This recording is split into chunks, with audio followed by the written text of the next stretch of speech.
The girl in the attic. The morning light filtered through the grimy attic window, casting long shadows across the cramped space that Aiko called home. Dust motes danced in the pale sunbeams, the only movement in the suffocating stillness that had become her world.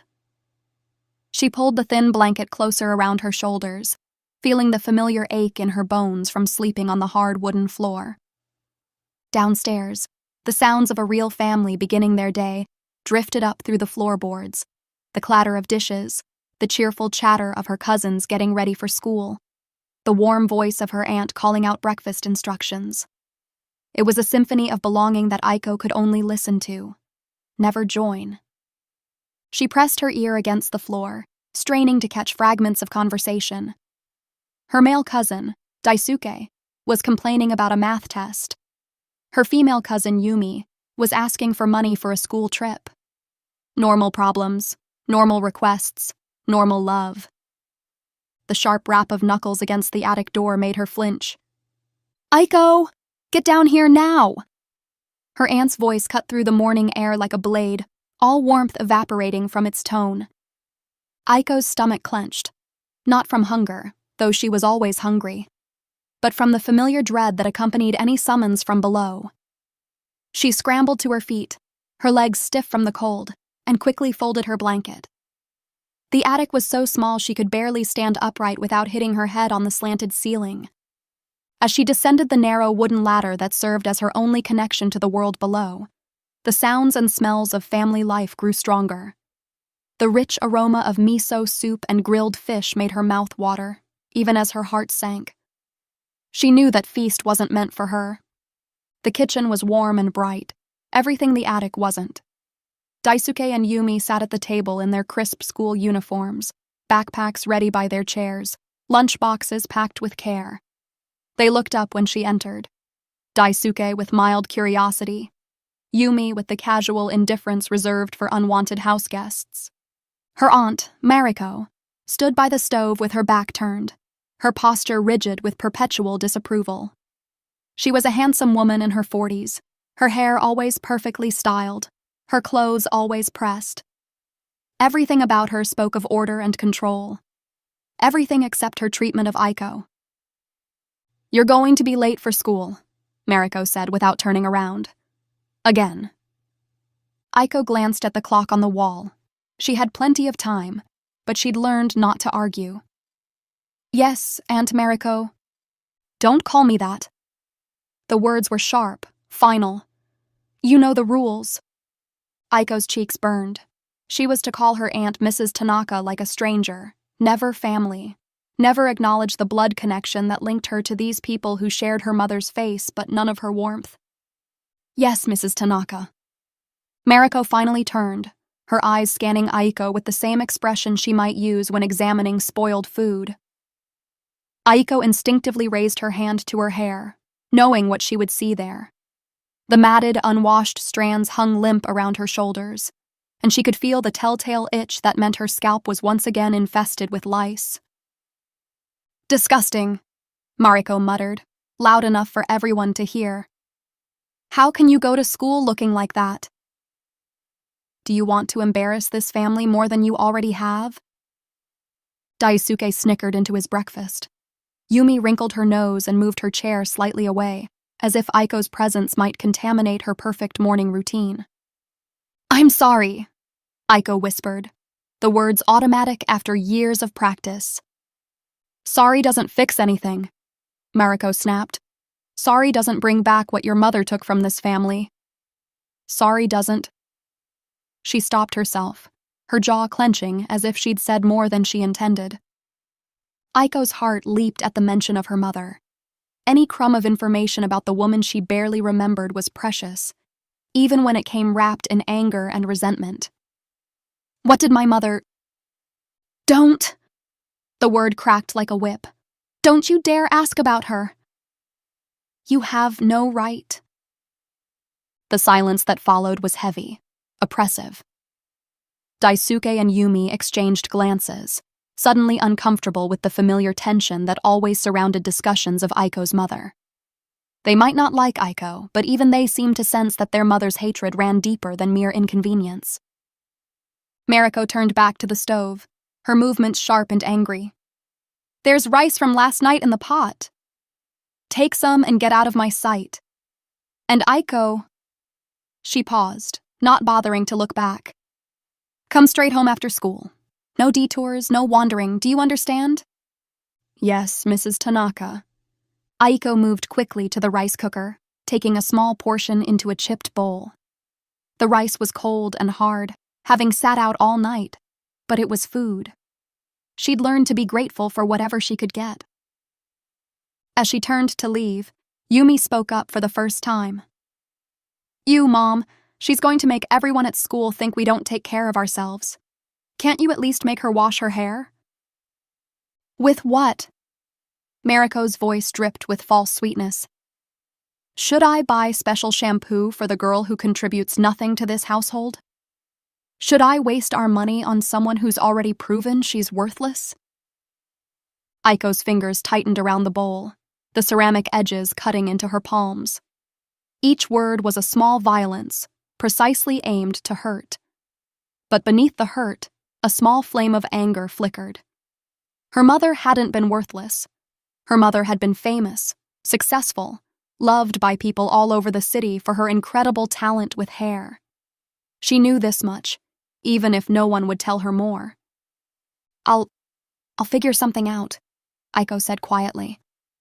Mariko's laugh was cold. "Yes, you do that. Figure it out. Just like your mother figured everything out before she..." Again, she stopped herself, biting off the words like bitter medicine. Aiko wanted to scream, to demand answers, to know what terrible thing her mother had supposedly done that made her own family treat her daughter like a disease. But she'd learned that pushing only made things worse. Instead, she bowed her head and headed for the door. "Remember," Mariko called after her, "straight home after school. I'll know if you go anywhere else, and if you embarrass this family today, there will be consequences." The threat hung in the air like smoke as Aiko gathered her worn school bag and stepped out into the morning. The fresh air was a relief after the suffocating atmosphere of the house, but it couldn't wash away the weight of her aunt's words. As she walked toward school, Aiko caught her reflection in a shop window and winced. Her uniform was clean, but faded from too many washings, hanging loose on her thin frame. Her shoes were scuffed and worn, held together more by hope than by leather. But it was her hair that made her want to disappear entirely. The lice had returned with a vengeance, making her scalp itch constantly. She could see the tiny insects moving in the matted strands, and she knew that anyone who looked closely would see them too. At school, it would mean more whispers, more pointing, more of the casual cruelty that children wielded like weapons. She pulled her hood up, trying to hide the worst of it, but she knew it was futile. In a few hours, she'd be sitting in class, trying to focus on lessons while scratching desperately at her scalp, watching her classmates edge away from her like she was something contagious. Maybe she was. The walk to school took her through the older part of town, where narrow streets wound between traditional wooden houses and small family businesses. This early in the morning, the shopkeepers were just beginning to open their doors, sweeping their stoops and arranging their displays. Some nodded politely as she passed. Others pretended not to see her at all. She paused outside Mrs. Yamamoto's small grocery store, watching the elderly woman carefully arrange pyramids of perfect apples in her window. Mrs. Yamamoto had known her mother, had sometimes spoken kindly to Aiko when she was very young. But that was before Mariko had made it clear that such kindness was unwelcome, that Aiko was not to be treated as anything more than a burden to be endured. "Good morning, dear," Mrs. Yamamoto called out, her voice gentle. "You're up early today." Aiko managed a small smile. "Good morning, Mrs. Yamamoto." The old woman's eyes softened as she took in Aiko's appearance, lingering on the poorly concealed hair. For a moment, Aiko thought she might say something, might offer help or at least sympathy. Instead, Mrs. Yamamoto's expression grew sad and she simply nodded. "Have a good day at school," she said quietly, turning back to her apples. Even kindness felt like pity now. and pity was almost harder to bear than outright cruelty. At least cruelty was honest about what it thought of her. The school building loomed ahead, a modern concrete structure that always made Aiko feel small and insignificant. Students were already gathering in the courtyard, clustering in their familiar groups, sharing snacks and gossip and the easy camaraderie of belonging. Aiko pulled her hood lower and hurried toward the entrance, hoping to slip inside unnoticed. But hope was a luxury she'd learned not to indulge. "Oh, gross, look who's here," a voice called out behind her. "It's the bug girl." Aiko's steps faltered, but she didn't turn around. She knew that voice. Takeshi, a boy in her class who seemed to take particular pleasure in making her life miserable. "Hey, bug girl, I'm talking to you." This time she did turn, slowly, dreading what she would see. Takeshi stood with 3 of his friends, all of them grinning with the anticipation of entertainment. He held something in his hand, small, dark, moving. "Look what I found," he said, holding up a love bug, its wings iridescent in the morning light. "I thought you might be lonely without your little friends." The other students in the courtyard had started to notice, forming a loose circle around the confrontation. Some looked uncomfortable, but none stepped forward to help. They never did. "Please," Aiko whispered, taking a step back. "Just leave me alone." "Leave you alone?" Takeshi's voice rose in mock outrage. "But you love bugs, don't you? That's why you keep so many of them in your hair." Before she could react, he lunged forward and pressed the love bug into her tangled hair, grinding it in with the palm of his hand. The insect's wings crumpled as other students laughed and pointed, some pulling out their phones to record her humiliation. "There," Takeshi said, wiping his hand on his uniform with exaggerated disgust. "Now you match." Aiko's hands flew to her hair, feeling for the crushed insect among the existing lice and tangles. Her eyes burned with unshed tears, but she refused to let them fall. Not here, not in front of them. "You don't touch it," one of the girls called out. "You'll get infected too." "Maybe we should call the health department," another voice suggested, prompting more laughter. The circle of students pressed closer, their phones capturing every moment of her shame. This would be online within minutes, shared and reshared until everyone in school had seen proof of her degradation. "That's enough." The voice was stern, authoritative. Mr. Sato, her homeroom teacher, pushed through the crowd with a thunderous expression. "All of you, get to class, now." The crowd dispersed reluctantly, disappointed that their entertainment had been cut short. Takeshi shot Aiko one last grin before sauntering away, his friends trailing behind him like disciples. Mr. Sato knelt down beside Aiko, his voice gentle. "Are you hurt?" She shook her head, not trusting herself to speak. Her fingers were still tangled in her hair, trying to extract the dead love bug while avoiding the live lice that scattered at her touch. "Let me help," he said, reaching toward her hair. "No!" The word burst out of her sharper than she'd intended. "I mean, please don't. I can handle it." Mr. Sato's hand dropped, his expression pained. He was a good man, she knew, one of the few adults who treated her with consistent kindness. But even he couldn't fix what was fundamentally broken about her situation. "Aiko," he said quietly. "You know I have to report this incident. And I really think we should call your guardian about getting you some help with—" "Please don't," she interrupted, panic rising in her chest. "Please, Mr. Sato. It'll only make things worse." He studied her face for a long moment, seeing more than she wanted to reveal. Finally, he nodded. "Go clean up in the bathroom," he said. "Take your time. I'll mark you present for first period." Aiko nodded gratefully and hurried inside, her face burning with shame.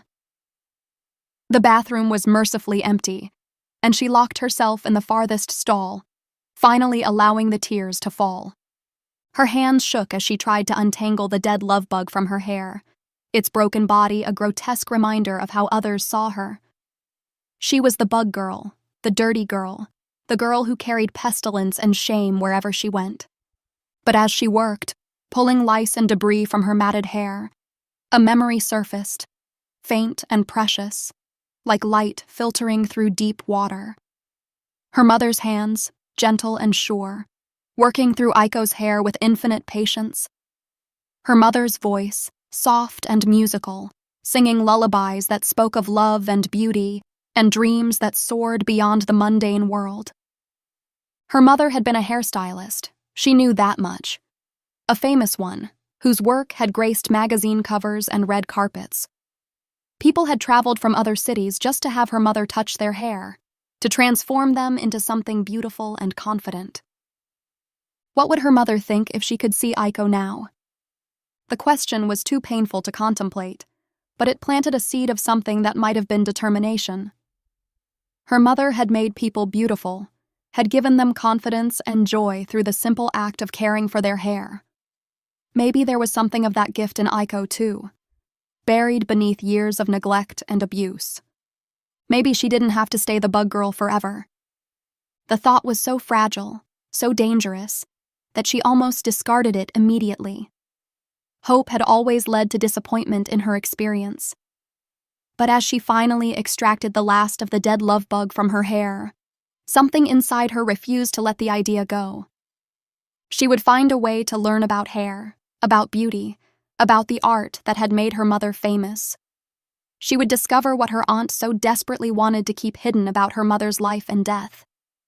And maybe someday, she would transform herself from the girl everyone pitied into someone worthy of the legacy she'd inherited.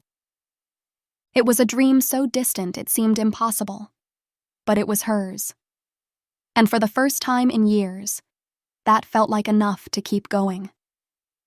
The school bell rang, signaling the start of first period, and Aiko dried her tears. She had classes to attend, homework to complete, another day of survival to endure. But beneath it all, a small flame had been kindled, one that all the cruelty in the world couldn't quite extinguish. She was more than the bug girl. She had to be. And someday she would prove it.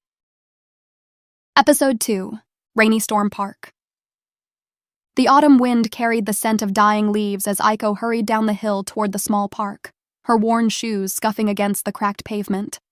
Her scalp itched terribly, and she could feel the familiar weight of shame pressing down on her shoulders like a heavy cloak.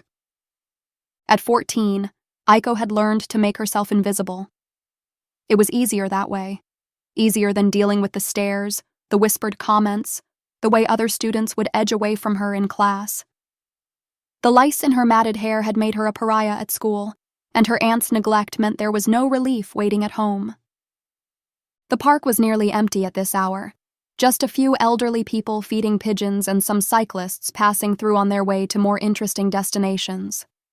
Aiko found her usual spot on a bench near the water fountain, where she could sit and pretend, for just a little while, that she belonged somewhere. She pulled her knees up to her chest, wrapping her thin arms around them. The attic where she slept was cold and cramped, but at least here she could breathe. Here, she could dream about the mother she barely remembered, the famous hairstylist whose legacy felt as distant as the stars. The sound of bicycle wheels on gravel made her look up. A group of cyclists was passing by, their colorful jerseys bright against the gray afternoon. Most barely glanced her way, but one boy, perhaps a year or two older than herself, slowed his bike as he approached. Aiko instinctively ducked her head, pulling her hood up to hide her hair. But it was too late. The boy had already seen. He came to a complete stop, balancing on his bike with practiced ease. She could feel his eyes on her, studying her with an intensity that made her want to disappear entirely. When she finally dared to look up, she was surprised to find not disgust in his expression, but something closer to concern. "Excuse me," he said, his accent marking him as foreign. "Spanish, maybe? Are you all right?" Aiko's cheeks burned. Of course he could see the state she was in. The tangled hair, the obvious neglect, the way she hunched in on herself like a wounded animal. "I'm fine," she whispered, not meeting his eyes. The boy didn't move.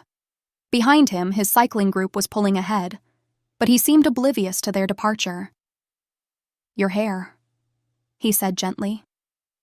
"It needs help."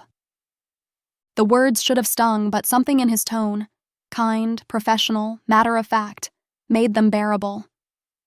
When Aiko looked at him more closely, she noticed the expensive cycling gear, the confidence in his posture, and something else. A small pendant around his neck that caught the light. "I know," she said, her voice barely audible. "But I can't. There's nothing I can do about it." The boy studied her for another moment, then seemed to make a decision. "Wait here," he said, parking his bike against a nearby tree. "I'll be right back." Episode 3, The Rainy Eyes. Before Aiko could protest, he was jogging away, leaving his expensive bicycle unattended. She stared after him in confusion. Who was this stranger, and why did he care about the state of her hair? True to his word, he returned within 30 minutes carrying a small bag. Without a word, he gestured toward the water fountain. "Come on, let me help." "I don't understand," Aiko stammered. "Why would you—" "My sister," he explained, already pulling supplies from his bag. Gentle shampoo, a wide-tooth comb, something that looked like conditioning treatment. "She's a hairstylist. A very good one. When I see hair that's been neglected like this." He shrugged. "I can't just walk away." Slowly, as if in a dream, Aiko allowed him to guide her to the fountain. The water was cold, but his hands were gentle as he worked the shampoo through her tangled hair. She had never experienced such careful attention, such patient kindness from a stranger. The rain had started as a light drizzle when the boy began working on Aiko's hair, but now it was coming down in earnest, drumming against the park's few sheltered areas and sending late-afternoon joggers scrambling for cover. Aiko sat perfectly still by the water fountain, hardly daring to breathe as gentle hands worked through her tangled hair with infinite patience.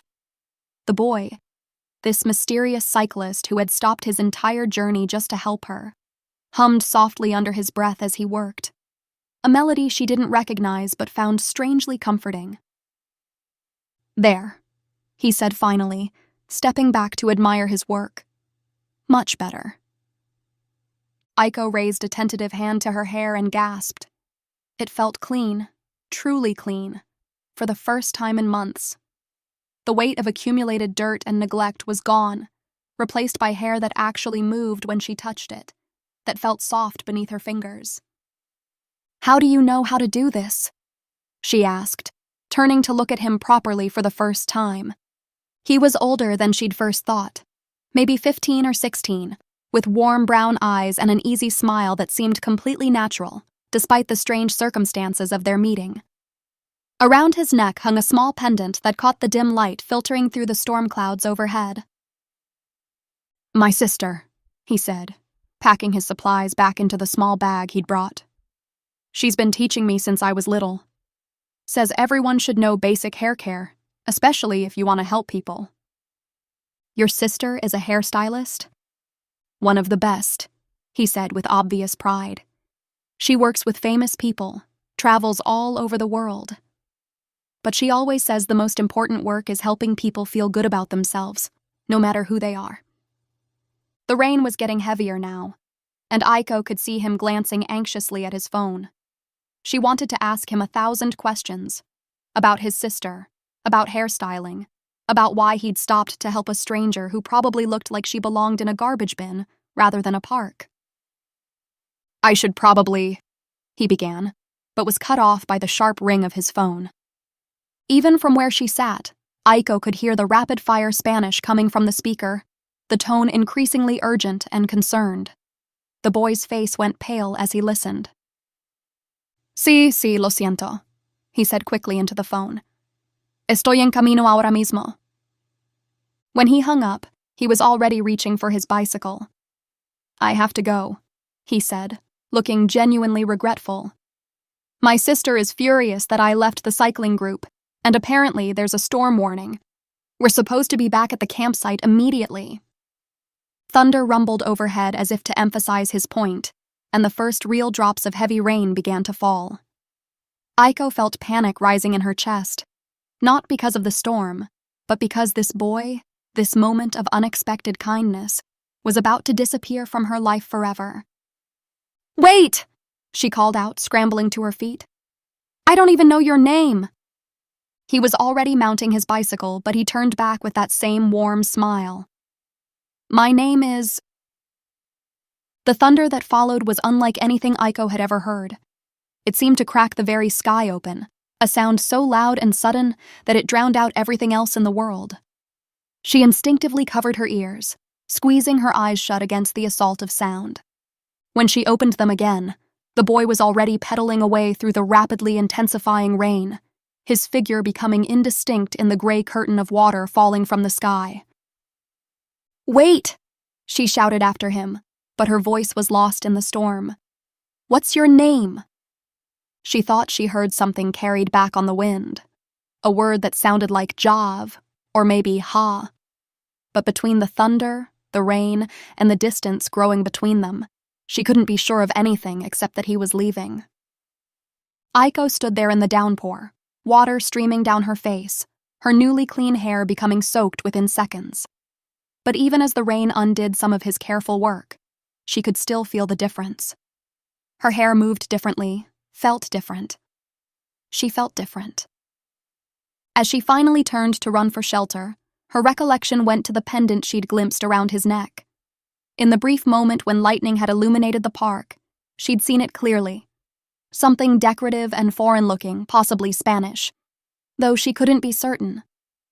She took shelter under the pavilion's roof, watching the empty path where he'd disappeared. "Jav," she whispered to herself, testing the sound. It had to be a nickname, maybe short for something longer. A Spanish name, to match the accent she'd heard when he spoke into his phone. The storm raged around her, but Aiko barely noticed. Her mind was racing with possibilities, with questions, with a sudden burning desire to understand what had just happened to her. A complete stranger had seen her at her lowest point and had chosen to help. Not because he had to, not because someone was making him, but simply because he believed she deserved kindness. When the rain finally began to ease, Aiko emerged from her shelter and began the walk home. Her aunt would be furious about her being out in the storm, about her wet clothes and her late return. But for once, Aiko didn't care about the inevitable confrontation waiting for her. She had been seen. Not just noticed or pitied or scorned, but truly seen by someone who had looked past the surface mess and recognized something worth caring for. And in that brief encounter, something fundamental had shifted inside her. By the time she reached her aunt's house, Aiko had made a decision. She was going to learn everything she could about hair. How to care for it, how to style it, how to transform it the way that boy had transformed hers. She was going to discover what her mother had known about this craft that could change not just how someone looked, but how they felt about themselves. And somehow, some way, she was going to find him again. The boy with the Spanish accent and the kind eyes, whose name sounded like Jav, and who had given her the first genuine gift she'd received in years. She touched her damp hair one more time, feeling the promise hidden in its newfound softness. This was just the beginning. Episode 4: The Price of Beauty. Monday morning arrived with the crisp clarity that follows a storm, and Aiko stood before the cracked mirror in the shared bathroom, hardly recognizing herself. Even after the weekend rain had somewhat undone the boy's careful work, her hair still held traces of his kindness. It fell more naturally around her face, caught the light differently, and, most importantly, moved like hair was supposed to move. She had spent Sunday experimenting with the basic techniques she remembered him using, carefully working through her hair with her fingers and some diluted shampoo she'd found under the sink. It wasn't perfect, but it was progress. The walk to school felt different too. Her steps were lighter, her posture straighter. For the first time in months, she wasn't trying to disappear into herself. She caught her reflection in shop windows and didn't immediately look away in shame. But it was the reaction of her classmates that truly drove home how much had changed. Whoa, Aiko. Mei Tanaka, a girl from her math class, stopped mid-conversation with her friends to stare. Is that really you? The group of girls gathered around Aiko's desk, their expressions ranging from curious to amazed. These were the same girls who had barely acknowledged her existence for months, who had treated her like a piece of furniture they occasionally had to work around. Your hair looks really nice, said Yuri Sano, the unofficial leader of their grade's social hierarchy. What did you do to it? I just washed it properly, Aiko said quietly, still not quite believing this was happening. But how? Pressed another girl, Nana. I mean, it looks like you went to a professional salon or something. Did your aunt finally take you somewhere? The attention was overwhelming. More students were gathering now, drawn by the unusual sight of Aiko being treated like a normal person. Some of the boys had started to notice too, including Takeshi, the same boy who had pressed the love bug into her hair just days earlier. It's like you're a completely different person, Mei said wonderingly. I had no idea your hair could look like that. The compliments kept coming, each one landing on Aiko's heart like drops of healing rain on parched earth. For the first time since starting middle school, she felt visible in a good way, seen as something other than an object of pity or disgust. But not everyone was pleased with her transformation. I don't understand what the big deal is, came a sharp voice from the back of the crowd. Rina Yoshida, one of the more popular girls, pushed through the group with an expression of poorly concealed jealousy. It's just clean hair. That shouldn't be such a shocking accomplishment. The comment stung, but it couldn't completely dampen Aiko's newfound confidence. She had experienced genuine kindness from a stranger, had seen proof that she was worth caring for. No amount of petty cruelty could take that away. The attention continued throughout the day. Teachers did double takes when calling her name. Classmates who had never spoken to her before struck up conversations, and for the first time in months, Aiko felt like she belonged somewhere. It was this glow of acceptance that she carried home with her, this dangerous feeling of hope that made her forget to be careful. She should have known her aunt would notice immediately. What did you do? Aunt Mariko's voice cut through the evening air like a blade as Aiko entered the kitchen for dinner. The familiar knot of anxiety formed in Aiko's stomach, but she tried to maintain some of the confidence she'd felt at school. I washed my hair properly.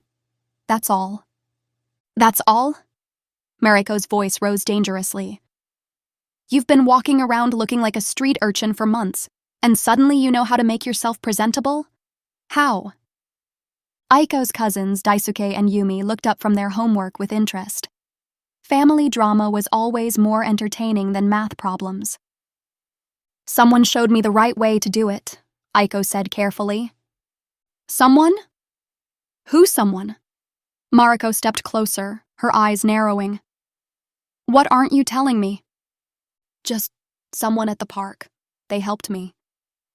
The slap came so fast Aiko didn't see it coming. Her aunt's hand connected with her cheek with a sharp crack that echoed through the kitchen, leaving her ears ringing and her face stinging. You were at the park? Mariko's voice was deadly quiet now. After I specifically told you to come straight home from school? You were just what? Meeting boys? Drawing attention to yourself like some kind of... Mariko's face twisted with disgust. Just like your mother. What does that mean? Aiko asked, her hand pressed to her burning cheek. What about my mother? Your mother, Mariko spat. Thought she was too good for this family. Thought her precious hair salon and her magazine features made her better than the rest of us. And look where it got her. She was successful, Aiko said desperately. She helped people feel beautiful. What's wrong with that? What's wrong? Mariko's laugh was bitter. What's wrong is that she abandoned her family for strangers. What's wrong is that she cared more about making other people pretty than taking care of her own responsibilities. What's wrong is that she died and left us to clean up her mess. The words hit Aiko like physical blows. How did she die? That's none of your business. Mariko's voice turned cold and final. And you're not going to follow in her footsteps. From now on, you come straight home from school. No stops, no detours, no parks. You go to school and you come home. That's it. But no buts. Mariko grabbed Aiko's chin roughly, forcing her to make eye contact. And if I find out you've been meeting boys or drawing attention to yourself, there will be consequences. Do you understand me? Aiko nodded, tears streaming down her face. Good. Now get out of my sight.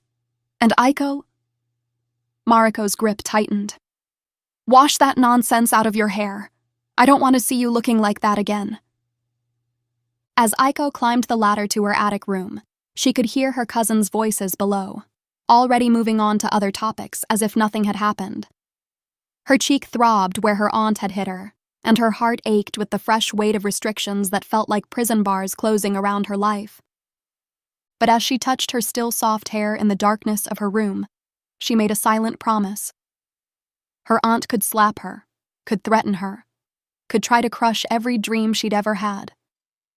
But she couldn't erase what Aiko had learned about herself in that moment of kindness at the park. She was worth caring for. She was capable of transformation. And somehow, some way, she was going to find a path forward, even if she had to walk it in secret. The boy with the kind eyes and the Spanish accent had shown her who she could be. Now it was up to her to figure out how to become that person, no matter what obstacles stood in her way. Her transformation at school had been just the beginning. The real journey was yet to come. Episode 5, Sato Hair Design. 2 weeks had passed since Aunt Mariko's ultimatum, and Aiko felt like she was slowly suffocating. Her hair had returned to its previous neglected state, not because she wanted it to, but because any attempt to care for it properly resulted in suspicious questions and increasingly harsh punishments. The brief taste of acceptance she'd experienced at school had made returning to her invisible existence even more painful. Her classmates had quickly lost interest once her transformation faded, and she was back to being the girl everyone forgot was there. But the memory of those gentle hands working through her hair refused to fade. If anything, it had grown stronger, more vivid, accompanied now by a burning need to understand what her mother's world had really been like.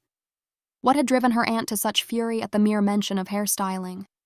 What terrible thing had supposedly happened that made Mariko so determined to keep Aiko away from anything connected to beauty or transformation?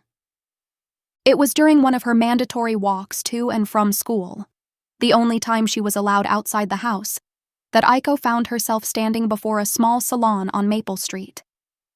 She'd passed it dozens of times before, but today something made her stop and really look. The sign above the door read, Sato Hair Design, in elegant script, and through the large front window, she could see an elderly woman with silver hair working carefully on a client's head. The salon was modest but immaculately clean, with vintage styling chairs and mirrors that reflected warm, golden light.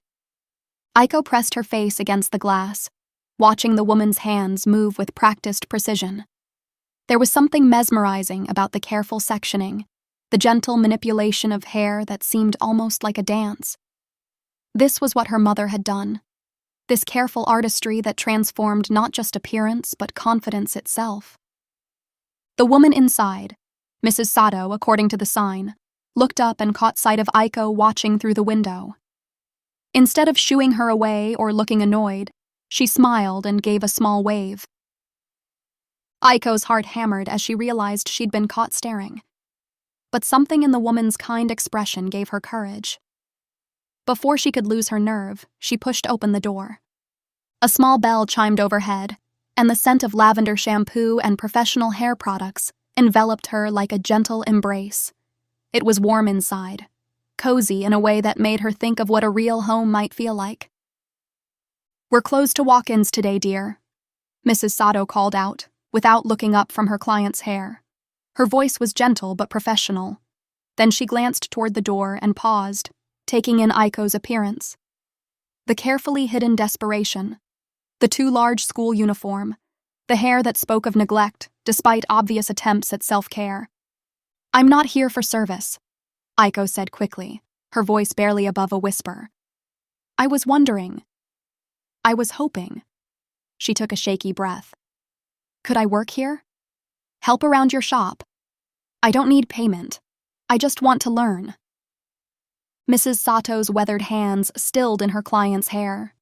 The client, a middle-aged woman having her roots touched up, turned to look at Aiko with curious eyes. Learn what exactly? Mrs. Sato asked gently, her tone neither dismissive nor encouraging. Hairstyling, Aiko said, the words tumbling out in a desperate rush. I want to learn everything, how to wash hair properly, how to cut it, how to make people feel beautiful like you do. I can sweep floors, clean mirrors, organize supplies, wash towels, whatever you need. I'll work harder than anyone. I need to learn this. The silence that followed felt eternal. Aiko could hear her own heartbeat thundering in her ears as Mrs. Sato studied her with eyes that seemed to see far more than Aiko was comfortable revealing. What's your name, child? Mrs. Sato asked finally. Aiko Matsumoto. Matsumoto, Mrs. Sato repeated thoughtfully, and something flickered across her expression. Recognition, perhaps, or memory. And why do you want to learn hairstyling? Aiko's throat tightened. How could she explain the boy at the park, the transformation she'd felt, the desperate need to understand her mother's legacy without revealing how broken her current situation was? Someone once helped me with my hair, she said quietly. A stranger who didn't have to care but did anyway. He made me feel human again. I want to learn how to do that for other people. Mrs. Sato exchanged a meaningful glance with her client, who nodded almost imperceptibly, as if giving some kind of permission. And your family? Mrs. Sato asked carefully. Do they know you're here? Aiko's silence was answer enough. Mrs. Sato sighed softly, continuing her work on her client's hair while she considered. I'll tell you what, she said finally. Come back on Saturday morning at 7 a.m. before I officially open. We'll see how serious you are about this. But I want to be clear. This isn't charity. If you want to learn from me, you'll work harder than you've ever worked in your life. Hair might look simple to outsiders, but it requires discipline, patience, and respect. Can you handle that? Yes, Aiko breathed, hardly daring to believe what she was hearing. Yes, absolutely. Thank you so much, Mrs. Sato. I promise you won't regret this. We'll see, the elderly woman said with a small smile. And Aiko? Whatever situation you're dealing with at home, I've been in this business long enough to recognize the signs. Be careful. Some people don't understand that wanting to create beauty in the world isn't a character flaw. As Aiko left the salon, her heart was pounding with a mixture of excitement and terror. She had just committed to something that would require her to deceive her aunt, to sneak out of the house before dawn every Saturday, to risk everything for a chance at learning skills that Mariko had explicitly forbidden. But as she walked home through the familiar streets, she thought about the boy at the park, about the gentle patience in his hands as he worked through her tangled hair. He had seen potential in her when she couldn't see it herself. Now Mrs. Sato was offering her a chance to develop that potential, to become someone who could offer the same gift of transformation to others. It was worth the risk. It had to be. Saturday couldn't come fast enough, and Aiko spent the rest of the week planning exactly how she would slip out of the house undetected. Her aunt was a heavy sleeper, especially on weekends when she indulged in more wine than usual. If Aiko was careful, if she was quiet, she could make this work. She was going to learn her mother's craft no matter what it cost her. And maybe, in the process, she would finally understand what had really happened to drive her family apart. The first step toward her future was just days away.